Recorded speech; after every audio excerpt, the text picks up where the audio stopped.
الله أكبر الله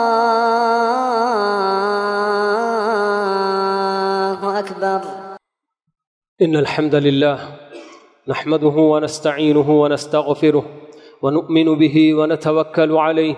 ونعوذ بالله من شرور أنفسنا ومن سيئات أعمالنا. من يهده الله فلا مضل له ومن يضلله فلا هادي له، وأشهد أن لا إله إلا الله وحده لا شريك له، وأشهد أن نبينا محمدا عبده ورسوله. أما بعد، فإن خير الحديث كتاب الله، وخير الهدي هدي محمد صلى الله عليه وسلم، وشر الأمور محدثاتها، وكل محدثة بدعة، وكل بدعة ضلالة، وكل ضلالة في النار. فأعوذ بالله من الشيطان الرجيم. يا أيها الذين آمنوا اتقوا الله حق تقاته ولا تموتن إلا وأنتم مسلمون. يا أيها الناس اتقوا ربكم الذي خلقكم من نفس واحدة وخلق منها زوجها وبث منهما رجالا كثيرا ونساء، واتقوا الله الذي تساءلون به والأرحام إن الله كان عليكم رقيبا. يا أيها الذين آمنوا اتقوا الله وقولوا قولا سديدا يصلح لكم أعمالكم ويغفر لكم ذنوبكم، ومن يطع الله ورسوله فقد فاز فوزا عظيما. وقال عز من قائل: إن الله لا يغير ما بقوم حتى يغيروا ما بأنفسهم. بزرگان محترم، نوجوانان ملت، ابھی ایک ہفتے کی مدت گزری ہے کہ ہم نے مبارک مہینہ رمضان کا ہم نے رخصت کیا ہے، جس کے دن اور راتیں بڑی ہی پربہار پر نور، ایسا ماحول کہ بالکل روح پرور ماحول ہم لوگوں کو نصیب ہوا تھا. لیکن اس ایک ہفتے کی قلیل سی مدت، چھوٹی سی مدت جو گزر چکی ہے، تو اسی میں ہر آدمی اندازہ لگا سکتا ہے کہ رمضان مبارک نے میرے اپنے اندر تبدیلی لائی کہ نہیں لائی. میں صرف رمضان کا بندہ رہا یا رمضان کے بعد بھی میں اللہ تعالیٰ کا ہی بندہ بن کر زندگی گزار رہا ہوں. ہر شخص اپنی اپنی جگہ پر اپنے اپنے گھر کا ماحول کا جائزہ لے کر دیکھتا ہے تو اس کو خود اندازہ ہوتا ہے کہ واقعی اگر میں نے رمضان سے جو کچھ سبق سیکھا اسے میں نے یاد رکھا ہوا ہے، محفوظ رکھا ہوا ہے، تو اس کا مطلب یہ کہ رمضان کے بعد بھی میں عبادتوں سے اور اللہ تعالیٰ کی طاعت کے کاموں سے اپنا رشتہ جوڑے رکھوں گا. اور اگر میں نے رمضان سے کوئی خاص فائدہ نہیں اٹھایا اور اب میں یہ دیکھ رہا ہوں کہ رمضان کے ختم ہو جانے کے بعد، رخصت ہو جانے کے بعد میرا اپنا رشتہ عبادتوں سے کٹ کر اللہ تعالیٰ کی معصیتوں اور نافرمانیوں سے جڑ گیا ہے، تو پھر ایسے بندے کو اپنے آپ پر بہت زیادہ نادم ہونا چاہیے، شرمندہ ہونا چاہیے کہ ایک مہینے کی مسلسل ریاضت اور ایک ٹریننگ اللہ رب العالمین نے ہم لوگوں کو دی، اور اس کے باوجود میرا اپنا اندرون، میرا اپنا باطن اگر بدل نہیں پایا تو پھر مجھ سے بڑا محروم اور بدبخت اور کوئی نہیں ہو سکتا. جو چیز ہمارے اپنے اندر بدلنے والی ہے، جس کو بدلنے کی ضرورت ہے، وہ ہمارا اپنا باطن ہے، ہمارا اپنا دل ہے، جس کی وجہ سے اللہ کے نبی صلی اللہ علیہ وسلم کا یہ فرمان آیا کہ الا ان فی الجسد مضغہ اذا صلحت صلح الجسد کلہ واذا فسدت فسد الجسد کلہ الا وہی القلب. آپ نے بتایا کہ لوگوں، ہمارے اپنے جسم کے اندر گوشت کا ایک ٹکڑا ہے، آپ نے بتایا کہ اگر وہ ٹکڑا صحیح ہو جائے، درست ہو جائے، تو سارا جسم بالکل درست اور صحیح ہو جائے گا. اگر وہ ایک ٹکڑا بگڑ جائے، اگر وہ ایک ٹکڑا اس کے اندر فساد، بگاڑ اگر آ جائے تو ہمارے اپنے جسم کے باقی اور اعضاء بھی بگڑ جائیں گے. اور آپ نے بتایا کہ وہ ایک چھوٹا سا ٹکڑا جس کو ہم دل کہتے ہیں، تو اس دل کے بدلنے کی ضرورت ہے، جہاں سے آدمی سوچتا ہے اور اپنے خیالات وہاں سے جو لیتا ہے کرتا ہے، تو ہمارے اپنے سوچ فکر اور ہمارے اپنے خیالات کا وہ سمجھیے کہ منبع ہے، اور وہی وہاں سے ہی ہمارے اپنے خیالات نکلتے ہیں۔ تو اگر ہمارے اپنے دل کے اندر رمضان مبارک کے بعد تبدیلی اگر پیدا ہو گئی ہے، دل سے ہم نے اپنے آپ کو بدلنے کا فیصلہ کیا ہے، تو یقیناً ہمارا اپنا رشتہ اللہ تعالیٰ کی اطاعت کے کام، اس کی رضامندی کے کاموں کے ساتھ جیسے رمضان میں جڑا رہا، رمضان کے بعد بھی یقیناً جڑا رہے گا۔ لیکن اگر ہمارے اپنے اس دل کے اندر ہم نے ارادہ پختہ نہیں کیا اپنے آپ کو بدلنے کا، اور ہمارے اپنے دل کو اس کی اپنی مرضی کے مطابق اس کی باغ ڈور، اس کی اپنی لگام اس کے ہاتھ میں دے کر جدھر جانا چاہے چلتا رہے، یہ اگر ہم نے فیصلہ کر کے اس کے ہاتھ میں اگر دے دیا ہے، تو پھر ایسے ہی ہوگا کہ رمضان سے پہلے جس طرح سے ہم گناہوں کی زندگی، معصیتوں کی زندگی گزارتے آئے ہیں، یقیناً اسی طرح کی بات ہو جائے گی۔ اللہ تعالیٰ کو کسی ایک وقت میں بہت زیادہ عمل کر کے آدمی پھر عمل ہی چھوڑ دے، یہ پسند نہیں ہے۔ اللہ تعالیٰ کو یہ پسند ہے کہ آدمی عمل تھوڑا سا کرے لیکن پابندی کے ساتھ کرتا رہے۔ اسی لیے اللہ کے نبی صلی اللہ علیہ وسلم نے فرمایا کہ احب الاعمال الی اللہ ادومہ وان قل، کہ اللہ تعالیٰ کے نزدیک پسندیدہ عمل وہ ہے جو پابندی کے ساتھ، ہمیشگی کے ساتھ کیا جائے، اگرچہ کہ وہ تھوڑا کیوں نہ ہو۔ تو یہ پابندی اللہ رب العالمین کو ہمارے اپنے نیک اعمال میں بہت زیادہ پسند ہے،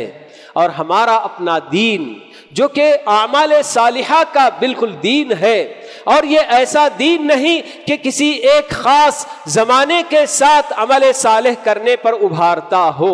ہمارا اپنا دین ہمیں زندگی بھر ہمیں نیک اعمال کرنے پر ابھارنے والا دین ہے۔ ہاں ایسے موسم آتے ہیں کہ جس میں عمل صالح میں اضافہ ہو جاتا ہے، بڑھ چڑھ کر اور بھی حصہ لیا جاتا ہے، لیکن اس کا یہ مطلب نہیں کہ اس موسم کے ختم ہونے کے بعد ہمارا اپنا رشتہ، ہمارا اپنا تعلق نیک اعمال سے پوری طرح سے ختم ہو جائے، کٹ جائے۔ یہ ہمارا دین نہیں ہے۔ ہمارا دین ہم کو یہی کہتا ہے کہ ایک مومن ہے، ایک مسلمان ہے، تو اس کی اپنی زندگی اس حال میں گزرنی چاہیے کہ موت جب بھی آئے تو وہ اپنے رب کا فرما بردار ہو۔ یا ایھا الذین آمنوا اتقوا اللہ حق تقاتہ ولا تموتن الا وانتم مسلمون، یہ اللہ تعالی ہم کو فرما رہے ہیں کہ اے ایمان والو، اللہ تعالیٰ سے جیسے ڈرنے کا حق ہے ڈرتے رہو، اور تمہاری موت آئے تو اس حال میں آئے کہ تم اللہ تعالیٰ کے فرما بردار رہو، اللہ تعالیٰ کی اطاعت کرنے والے رہو، یہ اللہ تعالیٰ کا فرمان ہے۔ لیکن ہم میں سے کسی کو نہیں معلوم کہ ہم میں سے کس کی موت کب آئے گی، کس حالت میں آئے گی، کہاں آئے گی، اللہ کے علاوہ اور کوئی نہیں جانتا۔ تو اسی لیے اللہ تعالیٰ کے اس فرمان کا مطلب یہ ہے کہ آپ اپنی زندگی میں ہمیشہ اللہ رب العالمین کی اطاعت اور فرما برداری کے کام، ایسے کام جو اللہ تعالیٰ جن سے خوش ہوتا ہے، راضی ہوتا ہے، وہی کرتے رہیں، تاکہ جس وقت بھی آپ کی موت آئے تو آپ بالکل اس آیت کے مصداق وَأَنْتُمْ مُسْلِمُونَ کہ واقعی تم اللہ تعالیٰ کے فرما بردار بنے رہے، تو اس حالت میں موت آئے۔ اسی لیے اللہ تعالیٰ ہمیں یہ بات بتا رہے ہیں۔ کیسے کیسے کب اچانک کس طرح کی موت آتی ہے اللہ بہتر جانے۔ کل میں سفر کر رہا تھا کہ اچانک مدراس میں پیرمبور کے اسٹیشن پر ایک لاش پڑی ہوئی ہے جس کا پیر کٹا ہوا ہے، کہ پتہ نہیں، میں جب گزرا ہوں تو وہاں میں نے دیکھا یہ حال کہ کس طرح سے اچانک کسی گاڑی کے زد میں آ گیا اور بندہ جنا ختم ہو گیا۔ کہاں جانے والا تھا، کیا کرنے والا تھا، اللہ بہتر جانتا ہے۔ لیکن اسی کے ساتھ میں نے ایک منظر گاڑی کے اندر بھی دیکھا کہ ماشاء اللہ سے ایک بہت بڑی فیملی، تقریباً 12-15 افراد سب مسلمان ہیں، مگر کہیں سے بھی پتہ نہیں چلتا ہے کہ یہ سب مسلمان بھی ہیں، کہ ان کی لڑکیاں بالکل بے پردہ، ان کی عورتیں سب کے سب، مائیں جب بے پردہ ہوں گی تو پھر بچیاں کہاں سے پردہ کریں گی، ان کے اپنے مرد پوری طرح سے اس طرح سے بالکل لگ رہے. میں تو پہلے یہی سمجھا کہ واقعی یہ سب غیر مسلم ہیں، لیکن بعد میں ہی ان کی باتوں سے اور ان کی حرکتوں سے پتہ چلا کہ یہ بھی سب مسلمان ہیں.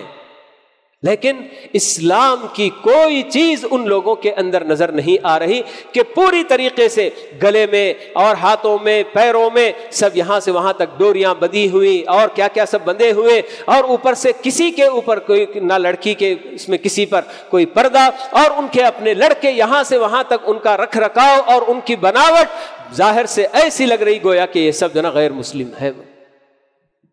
بہرحال یہ رمضان کا مہینہ گزر گیا، لیکن سیکھنے والوں نے اپنے آپ کو یعنی رمضان سے بہت کچھ سیکھا ہے، اور واقعی اپنے آپ کو بدلنے کا انہوں نے فیصلہ بھی کیا ہوگا.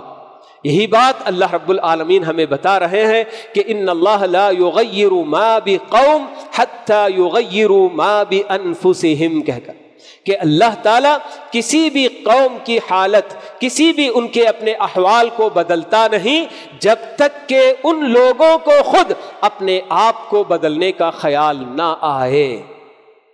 یہ اللہ تعالیٰ نے جتنی عبادتیں ہم پر فرض کی ہیں، جو بھی ہم سے اللہ تعالیٰ مطالبہ کرتا ہے، یہ سب آپ اگر غور کریں گے تو آپ کو پتا چلے گا کہ یہ سب ایسے کام ہیں کہ آدمی اپنی مرضی سے جب آگے بڑھ کر کرے گا تو تبھی کرے گا، اگر اس کا اپنا ارادہ نہ ہو کرنے کا تو نہیں کرتا ہے. نماز پڑھنے کے لیے رمضان میں بندہ تیار ہو کر آیا کرتا تھا، پوری پابندی کے ساتھ باجماعت نماز پڑھنے کا اس کا ارادہ ہوتا تھا تو آتا تھا. لیکن اب جب اس کا ارادہ نہیں ہوتا ہے، فجر میں اٹھنا نہیں چاہتا ہے، باجماعت نماز کی پابندی نہیں کرنا چاہتا ہے تو نہیں کر پا رہا ہے. یہ سب ہمارے اپنے ارادے پر ڈیپینڈ ہوتی ہے چیز، اسی پر اس کا جو دار و مدار ہوتا ہے کہ میں نیکیوں کی طرف آگے بڑھنے کا ارادہ کرتا ہوں اور اللہ تعالیٰ میرے ارادے کے مطابق مجھے توفیق دیتے ہیں. لیکن جب میرا اپنا ارادہ ہی نہ ہو تو پھر اللہ تعالیٰ کی توفیق سے میں محروم ہو جاتا ہوں. تو یہ سب ہمارے اپنے جو کیا ہے بدلنے کی بات اللہ تعالیٰ بتا رہے ہیں کہ آپ اگر فیصلہ کر رہے ہیں اپنے آپ کو بدلنے کا تو اللہ تعالیٰ بھی آپ کے حالات بدلنے کے لیے تیار ہیں. لیکن جب آپ کے اپنے اندر اپنے آپ کو بدلنے کا ارادہ نہ ہو تو پھر اللہ تعالیٰ کیوں بدلیں گے؟ تو یہ رمضان مبارک کا مہینہ جس سے ہم نے بہت کچھ سیکھا ہے. جی نمازوں کی پابندی ہم نے سیکھی، تلاوت کلام پاک ہم نے سیکھا، اللہ کے راستے میں جی محتاجوں مسکینوں کی مدد کرنا اور اللہ کے راستے میں خرچ کرنا ہم نے سیکھا. رات کے اندھیرے میں جب کہ کوئی ہمیں نہ دیکھ رہا ہو اپنے رب سے مناجات کرنے کا کام ہم نے کیا، اور کیا کیا جو ہم نے کام نہیں کیے ہیں. لیکن یہ سب ایسے کام نہیں کہ جو صرف رمضان کے ساتھ مخصوص ہو اور رمضان کا مہینہ ختم ہو گیا تو اس کے بعد ہمیں کرنے کی ضرورت نہیں، یہ ہم کو نہیں کہا گیا. روزہ جو عظیم عبادت رمضان کے پورے مہینے کے اللہ تعالیٰ نے فرض کیا ہے، وہ فرض صرف رمضان میں ہے، لیکن اس کے علاوہ بھی ہمیں کتنی زیادہ روزہ رکھنے پر ترغیب دلائی گئی ہے اور کیا اس کی فضیلت نہیں ہم کو بتائی گئی ہے. اللہ کے نبی صلی اللہ علیہ وسلم کا فرمان کہ بندہ اگر ایک روزہ اللہ تعالیٰ کے لیے رکھتا ہے، نفل روزہ، ایک روزہ اگر اللہ تعالیٰ کے لیے رکھتا ہے تو اللہ رب العالمین اس کے اور جہنم کی آگ کے درمیان 70 سال کی مسافت اور دوری پیدا کر دیتے ہیں. ایک روزہ رکھنے کی فضیلت، نفل روزہ. تو ویسے اللہ کے نبی صلی اللہ علیہ وسلم نے اپنی عملی سنت کے ذریعے کتنے نفل روزے ہم کو نہیں بتائے ہیں. رمضان مبارک کے گزر جانے کے بعد یہ جو شوال کا مہینہ جس سے ہم گزر رہے ہیں، آپ نے اس مہینے کے 6 روزے رکھنے پر آپ نے ابھارا کہ رمضان کے روزے رکھنے کے بعد جو بندہ شوال کے 6 دن اور روزے اگر رکھ لیا تو اس 6 دن کے روزے کی وجہ سے گویا وہ زندگی بھر عمر بھر روزہ رکھنے کے برابر ہو جائے گا. آپ نے بتایا کیونکہ ہر رمضان روزہ رکھے اور رمضان کے بعد شوال کے 6 روزے بھی رکھ لے تو گویا سال بھر روزہ رکھنے کے برابر اس کو اجر و ثواب مل جائے گا کہ اللہ رب العالمین نے ایک نیکی کے بدلے کم سے کم 10 اللہ تعالیٰ اجر دینے کا وعدہ کرتے ہیں۔ تو رمضان کا مہینہ اور بعد میں 6 دن اور روزے رکھ لیا تو گویا 36 کے عوض اللہ رب العالمین 360 اجر و ثواب ہمیں دیں گے، اور 1 سال کا گویا کوٹا پورا ہوا۔ اسی طرح سے ہر سال کرتا رہا تو اللہ کے نبی نے یہی بتایا گویا کہ وہ پوری زندگی بھر روزہ رکھتا رہا، یہ جو نا شمار ہو جائے گا۔ اس کے علاوہ آپ نے ہر پیر اور جمعرات کے روزے کا اہتمام آپ نے کر کے امت کو بتایا، اور ایام 20 یعنی کہ عربی مہینہ اسلامی مہینے کے 13، 14 اور 15 تاریخوں میں آپ کا روزہ رکھنا بالکل معمول تھا۔ تو یہ سب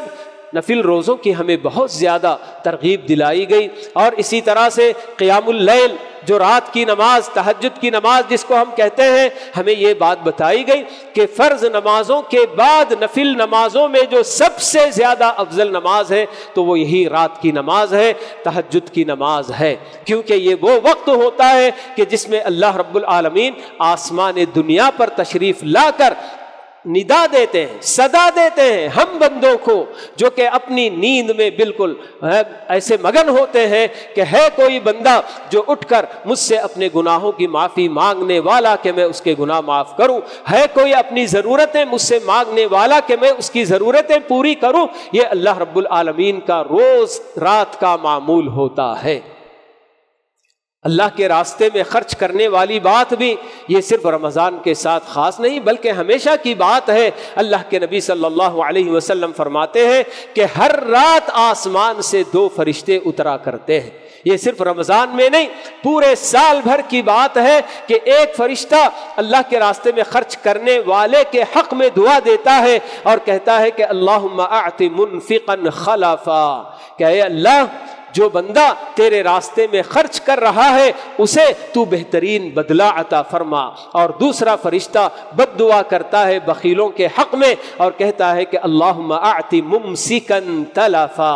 کہ اے اللہ جو اپنا پیسہ سینت کر رکھتا ہے تیرے راستے میں خرچ نہیں کرتا ہے تو اس بندے کو تو نقصان سے دوچار کر دے۔ یہ جو ہر رات کا معمول ہوتا ہے۔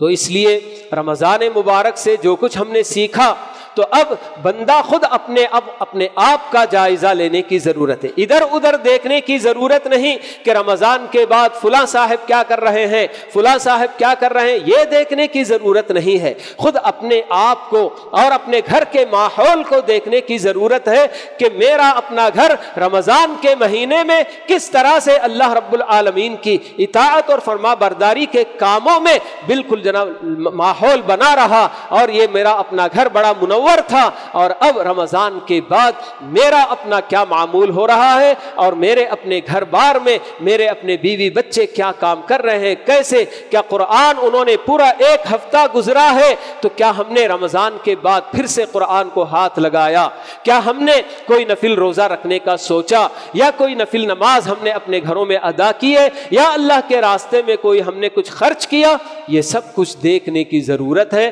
اور اپنا جائزہ لینے کی ضرورت ہے۔ اگر واقعی ہمارا اپنا رشتہ نیک کاموں کے ساتھ، اعمال صالحہ کے ساتھ جڑا ہوا ہے تو یقین مانیے کہ یہ اللہ تعالیٰ کی طرف سے توفیق ہے، اور جو کچھ ہم نے رمضان مبارک میں عبادتیں کی ہیں، طاعت کے کام کیے ہیں، یہ سب گویا اللہ کے دربار میں قبول ہونے کی علامت بھی ہوتی ہے۔ اور اگر ہمارا اپنا رشتہ نیکیوں سے کٹ کر برائیوں سے جڑ گیا ہے تو جو کچھ ہم نے رمضان میں کیا پتہ نہیں اس کے بارے میں بھی اللہ تعالیٰ کا کیا فیصلہ ہو۔ اسی لیے ہمارے اپنے اسلاف رمضان میں عبادتیں جتنی کرتے ہیں اس سے بھی کہیں زیادہ ان لوگوں کو اس بات کی فکر ہوتی ہے کہ اللہ رب العالمین کے دربار میں ہماری یہ عبادتیں قبولیت کا درجہ پاتی ہیں کہ نہیں پاتی ہیں۔ گڑ گڑا کر ہمیشہ دعائیں کیا کرتے ہیں رمضان کے اختتام کے بعد سے کہ پروردگارا جو کچھ ہم نے تیری رضا پانے کے لیے، تیری خوشنودی حاصل کرنے کے لیے عبادتیں کی ہیں، طاعت کے کام کیے ہیں، پروردگارا ان سب کو تو شرف قبولیت سے نواز دے۔ یہ گڑ گڑا کر دعائیں کرتے ہیں۔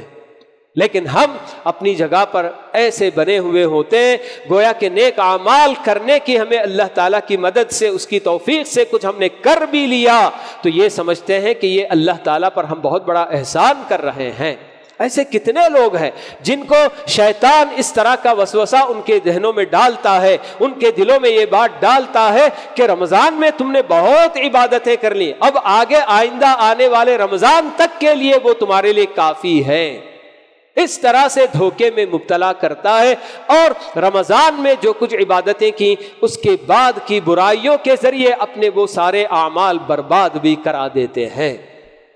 اللہ تعالیٰ ہمیں خبردار کرتے ہیں کہ یا ایھا الذین آمنوا اطیعوا اللہ واطیعوا الرسول ولا تبطلوا اعمالکم کہہ کر کہ اے ایمان والو اللہ اور اس کے رسول کی ہمیشہ اطاعت کرتے رہو اور اپنے اعمال کو تم خود اپنے ہاتھوں سے برباد مت کرو۔ تو اللہ تعالیٰ کی عبادت اور اس کی اطاعت پابندی کے ساتھ ہوتی رہے گی تو اللہ تعالیٰ ہماری اپنی عبادتوں کی حفاظت بھی فرمائے گا، ورنہ اللہ تعالیٰ خود بتاتے ہیں کہ اگر تم اطاعت چھوڑو گے تو تمہارے اپنے اعمال تم خود اپنے ہاتھوں سے برباد کرنے والے ہو جاؤ گے۔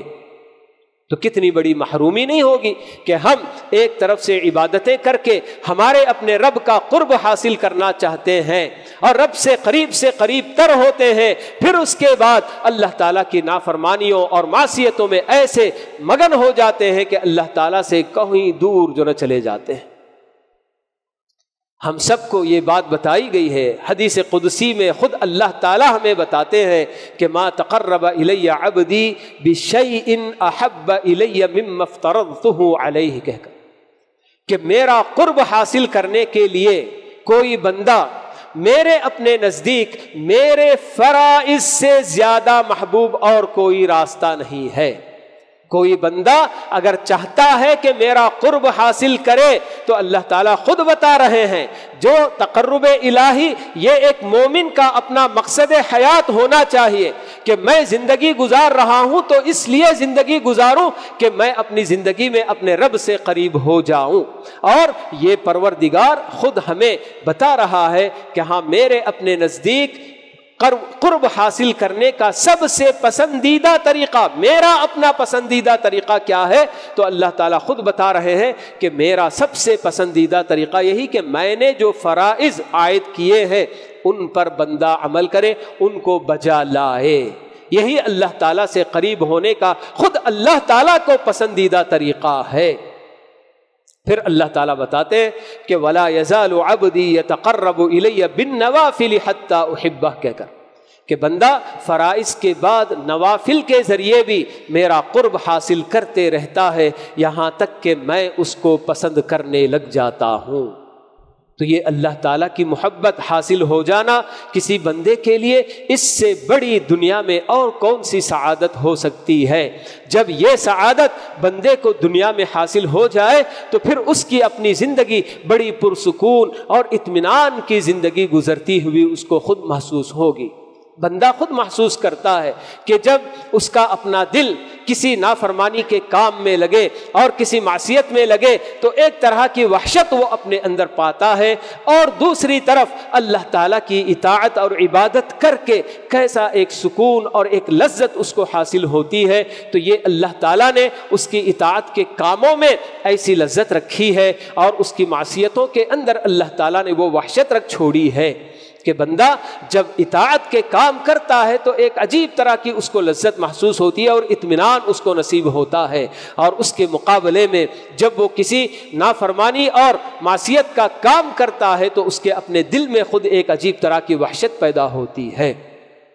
تو اس لیے رمضان سے جو کچھ ہم نے سیکھا اور جو کچھ ہم نے پابندیاں رمضان کے مہینے میں کی ہیں تو اب ہم کو یہ دنوں دیکھنا ہے اور اپنا جائزہ لے کر دیکھنا ہے کہ واقعی رمضان نے ہمارے اندر تبدیلی پیدا کی کہ نہیں کی۔ اصل تبدیلی ہمارے اپنے اندر کی تبدیلی ہے، ہمارے اپنے دل کی تبدیلی ہے کہ وہ اگر سدھر جائے، سنبھل جائے اور بدل جائے تو ہماری اپنی ظاہری دنیا بھی انشاءاللہ بدل جائے گی۔ اگر وہ نہ بدلے تو پھر اور کوئی ہمارے اعضاء، نہ ہماری آنکھوں کی حفاظت، نہ ہمارے اپنے کانوں کی، نہ ہماری اپنی زبان کی، کسی کی ہم حفاظت نہیں کریں گے، کیونکہ میرا اپنا دل انہی برائیوں کا خواہش مند ہے اور انہی کا وہ جو ہے کہ عادی ہو چکا ہے۔ تو اس لیے اللہ تعالیٰ سے ہمیشہ دعا کرتے رہنا چاہیے، جیسے کہ اللہ کے نبی صلی اللہ علیہ وسلم دعا فرمایا کرتے تھے اسی دل کا حوالہ دے کر،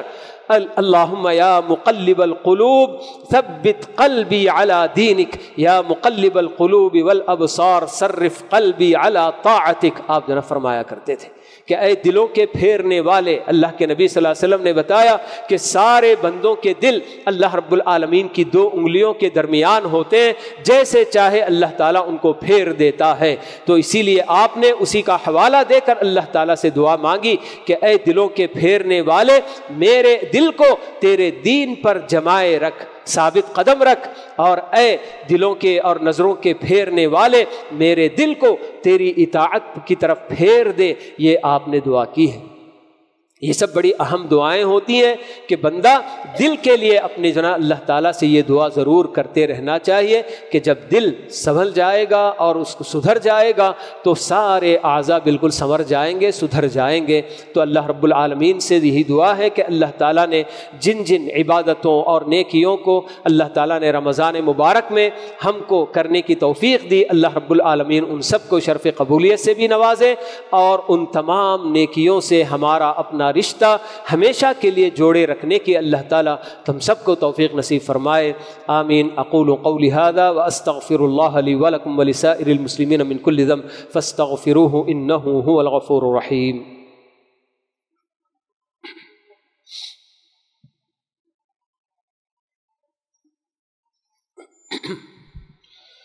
الحمد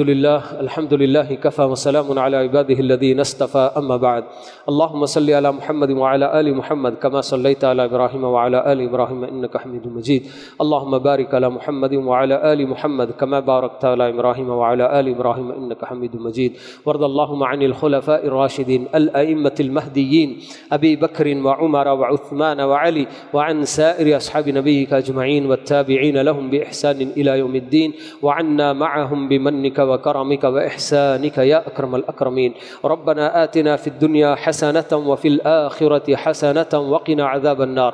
ربنا ظلمنا أنفسنا وإن لم تغفر لنا وترحمنا لنكونن من الخاسرين ربنا لا تزغ قلوبنا بعد إذ هديتنا وهب لنا من لدنك رحمة إنك أنت الوهاب اللهم آت أنفسنا تقواها وزكها أنت خير من زكاها أنت وليها ومولاها اللهم يا مقلب القلوب ثبت قلوبنا على دينك يا مسرف القلوب والأبصار صرف قلوبنا على طاعتك اللهم إنا نسألك الهدى والتقى والعفاف والغنى اللهم إنا نسألك الهدى والتقى والعفاف والغنى اللهم إنا نسألك موجبات رحمتك وعزائم مغفرتك والسلامة من كل إثم والغنيمة من كل بر والفوز بالجنة والنجاة من النار اللهم إنا نسألك رضوانك والجنة وما قرب إليها من قول وعمل ونعوذ بك اللهم من سخطك والنار وما قرب إليها من قول وعمل